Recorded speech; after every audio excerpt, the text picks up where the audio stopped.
sa 60 ka senior citizens ang nakadawat o gasa gikan sa syudad pinaagi sa Office for Human Resource Management o CSWDO dito sa City Hall lobby sa 2 Setyembre 23, 2013. Ang maong kalihukan gipaluyuhan sa OHRM nga giayudahan usab sa mga administrative officers ug administrative officer designates sa lokal nga kagamhanan alang sa 113 ka katuigan nga kasaulugan sa Philippine Civil Service matag bulan Setyembre nga nagdala sa tema karon nga tatak lingkod bayani, isabuhay, ipagmalaki at ipagpunyi. Sa pasiunang mensahe ang ipaambit ni SP Member Vicky Cabili, ang chairman sa komitiba sa senior citizens, siya may pahibalo nga kining gift-giving alang sa mga senior citizens nga giabagan usab sa City Social Welfare and Development kinsa mao'y miila sa mga senior citizens sa syudad.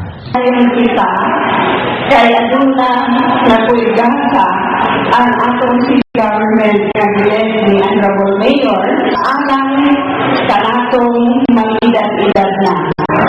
Kini mo ikaupat nga pundok nga gipaambitan sa LGU San Carlos ang mga naunamaw mga tawong may mga kakulian sa lawas kung PWDs nitong Setyembre 9. Mga drivers sa pedicab o garbage collectors nitong Setyembre 16 ug karon ng pundok sa mga senior citizens.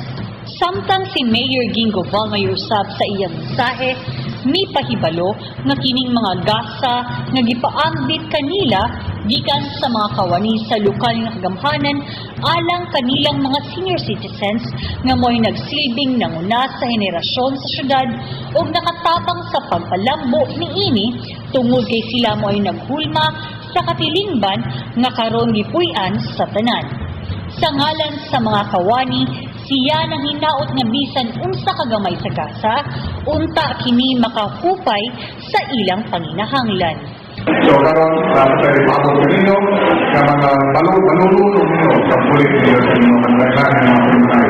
Pero bisa sa ato pagkaroon karon tuwan nga po maniwaon sa tuwang ginagmay nga mahimo para dapat yapunta sa paggambo sa ato mga kagsatag sa mga pamilya o pinigil sa atong komunidad.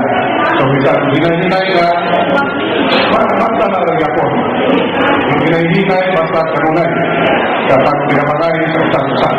Usang kanyang tanan, salamat sa pagkari o kabay pa na magsita o pinamagay dito. So dahil sa San Carlos, sabi ng pinipod kanino ato ang mga kaluluhan na magpunta ka na ito. Si Ginang Luisa Rigor, taga-Barangay Rizal, mo'y nagpasalamat bilang pagdawat usab sa mga gasa nga naglakip sa 2 ka kilong bugas. Usa ka paketing gatas, usa ka kilong kalamay, kape, corned beef ug sabon panlaba.